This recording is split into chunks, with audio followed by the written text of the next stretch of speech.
Ken Clark getting his number 5 bike in the last 2 years. Here's the money. This one isn't even scratched. Yeah, this one isn't even scratched.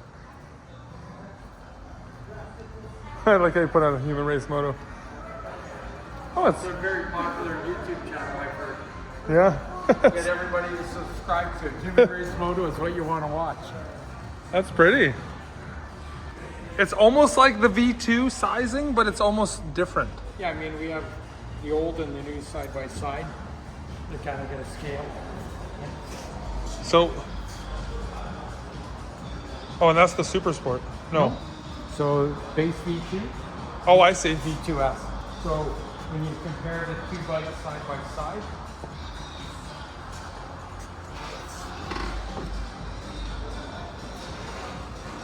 they don't look much different. Wheelbase to wheelbase, you're almost identical.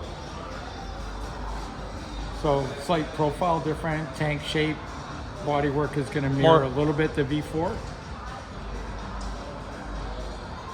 How is that handlebars any different than the old ones? So see how these come under the top triple? These come above the top triple. Oh. So this part is sitting above. This part is sitting below. So do you have to get a whole new triple? No, I believe from what I can see, it seems like this is a seam here. So this piece comes off and there's like a bolt that clamps in here to fill that. Oh, I see. And then the clip-on would mount underneath that. So then this whole front, then there would be another clamp that goes around. It seems like it, from what I could see, it's like a U shape that just goes, I think where there's a hole. Oh, I see. It goes over.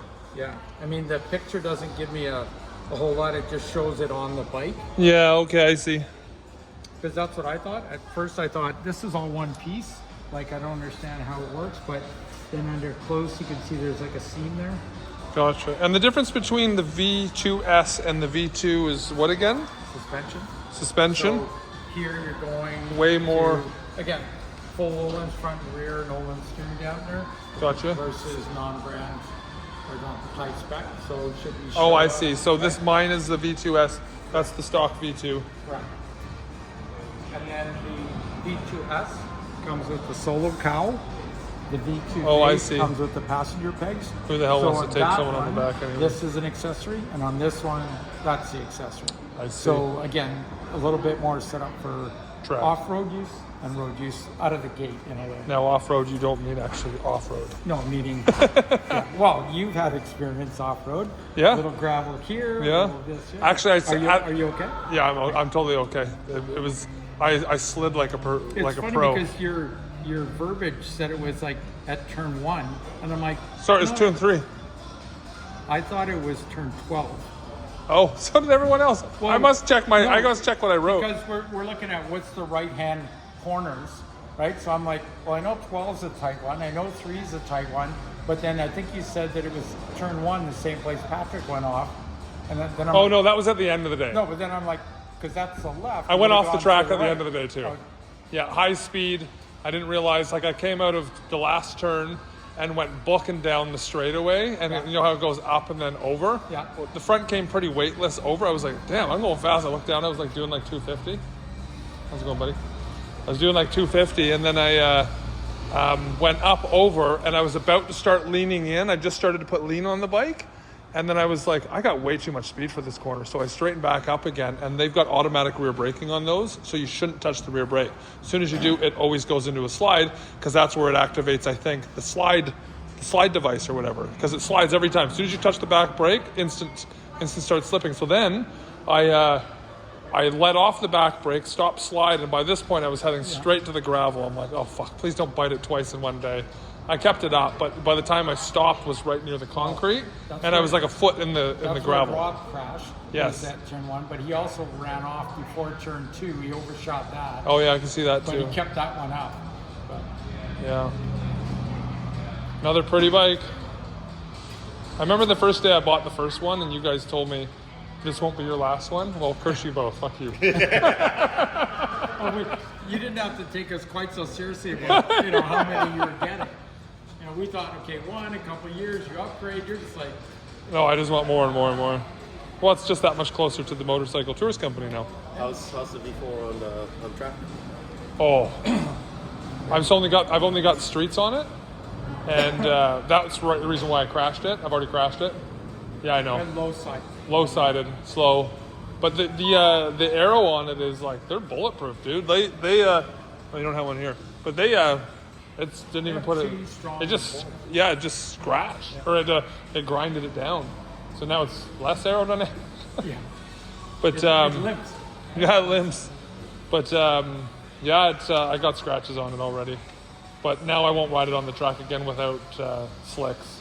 I went out in the morning, it was cold. I figured, oh, there's street tires. I didn't need to put warmers on them. I should have put warmers on even the streets. Yeah. But man, like that bike, next time I ride out on it, so now I've rode it, and the first time I rode on the track was Thunder Hill. First day I did the V2, and then the second day I was just going to do one session on the V4. I didn't want to get off the bike all day. Like the way that thing handles on the track, it's harder to run than the V2, but it's also easier. And I think as soon as I put slicks on it, I think it'll be like, it'll be a game changer. This will be game changer for you too. Yeah? Totally different. That's the one I'm going to race, not that one. Yeah. The second one I got. This one I was going to one of my employees. Oh, really? Yeah, he won. He helped me win a multi-million-dollar job, and So this is a gift to him. yeah. Without him, he worked for my company for a year without accepting a dollar. He wouldn't accept it until we won the job. So think about the dedication to that. That's way more than what the value of this is. But yeah, once you use this as a race, it's completely game changer from your existing V2, right? Because lighter. It is a less power, but it's lighter. Apparently, they were getting faster seconds on Laguna Seca on this thing than the old V2. Yeah. Now, why is that? Lighter and the technology. So, what's the difference in the technology in this new V2? Slinger. Okay. The Slinger engine is completely different. It's a spring. It's no longer the decimal. Okay. The And what is the pros and cons of that? Because you're the... I don't know much about it yet because I haven't ridden it yet, and I haven't really. We literally just got this thing. This is what it's test it. I haven't even tested. We don't even have a demo right now for me to even test it. Right? So, You can go take this one for a ride. You'll be the first. Yeah, I wouldn't be able to. I'm not the one who. But yeah, so all the people that I know that have rode them, Yeah. like down in Southern Cali, they've all said, yes, it's got less horsepower, but it's actually faster lap times. Yeah. It's because the majority, like not the whole thing, but majority of it is the weight. Yeah. It's very, very light, and I hate to say it, it is the dual swing arm. The dual swing arm definitely noticed a difference on the Yeah. V4S. Yeah. I noticed on the corners, I didn't realize how much rigidity you actually have on that single-sided. Yeah. Because it's super rigid and you don't realize it until you run. It feels way more pliable in the corner with the dual side, for sure. Right. That was my experience anyway. What I love about the V2S is that it comes with the barrel exhaust. To get it on my other bike, to get it even close to ride, we spent all that. I love my V2S. I'll never sell that bike. I absolutely love that bike, and it's like a glove to me now. I know it. Suspension is super dialed, but the fact that now they have where the only thing you need to do in order to turn it into an actual racetrack, race competition machine is the belly pan automatically goes into the factory stuff and just change on the front clip on. Other than that, she's good to go. But Well, change to the racing size still because you still have that cat like at the bottom. There's still a lot of weight there, right? oh yeah. Oh, so imagine how much more weight you would lose on that. Because already this is 17 kilos lighter than. So if you take that off, you're probably losing about, I think, like 15 pounds right there. Damn. So you're 10, losing 15 another. pounds, So you're like almost. You're like 26. Wow, 17. You're like almost 45 pounds lighter than the old V2. I gained 45 pounds. When did you get back? Did you just get back now, or like? No, I was back for a week, and then I'm actually spending more time down there now than I am here. I should become American, but I wouldn't. No, not right now, man. Like, All my friends down there that used to be pro everything. Sorry for the politics, but that used to be pro everything. Like they were pretty upset with the way everything's going right now. Like all the ones that were like, waving the flag before now, like scary, man. Yeah, scary times. Well, welcome back, man. Well, thank you. You're just picking up the bike? Yeah, picking up the bike and heading down again. I'm heading to the ridge right now, but at least I'll have 3 bikes to, if one breaks, I got the spares. When I was at Area 27 and I crashed the V2 or V4, and I was like, when I was going to pick it up, I was like, oh, please don't tell me I just fucking ruined my whole track weekend. It was fine. I got up and rode. But you know what? The weird thing is once you have a bike that has gone down, you're no longer riding it like a baby. Yeah. So in some ways, it's probably better because the amount of times that you'll come close to an accident because you're worried more about the cosmetics of something versus just like, who cares, win it? Yeah. It's like, it was the same on my motocross bike. First time I got scratches on the bike.